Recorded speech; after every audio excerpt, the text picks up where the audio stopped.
আসসালামু আলাইকুম। আজকে আমি বানাবো একটা হেলদি ওয়ার্কআউট ব্রেকফাস্ট, যেটা সালাদ, ব্রাউন রাইস, ছোলা, অল এভরিথিং মিক্স আপ করে।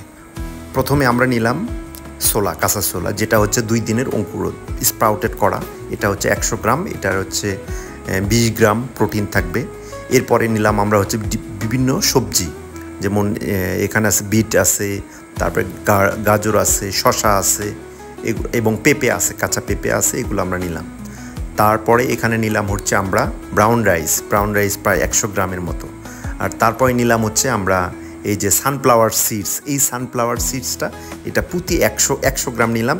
এখানে প্রায় আমরা 25 গ্রামের মতো আমরা প্রোটিন পাবো। তারপরে নিলাম হচ্ছে আমরা এই যে পামকিন সিডস, যেটা কুমড়ার বিচি, এটাও নিলাম আমরা 100 গ্রাম। এটা নিলাম মোটামুটি, এটা তো থেকে 25 থেকে 26 গ্রাম আমরা প্রোটিন পাবো। দেন হচ্ছে আমরা নিলাম হচ্ছে চীনাবাদাম, এখানে প্রায় 25 গ্রামের মতো আমরা পাবো। এরপরে নিলাম হচ্ছে আমরা এভাবে আমরা সব আইটেম নিয়ে আমরা দেখলাম যে প্রায় 120 গ্রামের মতো এখানে প্রোটিন আমরা এখানে এরকম আমরা একটা যদি মিল নিতে পারি, সকালে যদি আমি নেই, সকাল 9টার দিকে নিলে দুপুরে কোনো ক্ষুধা লাগবে না, প্রায় 8 থেকে 10 ঘন্টা। এবং এর সাথে যদি 2টা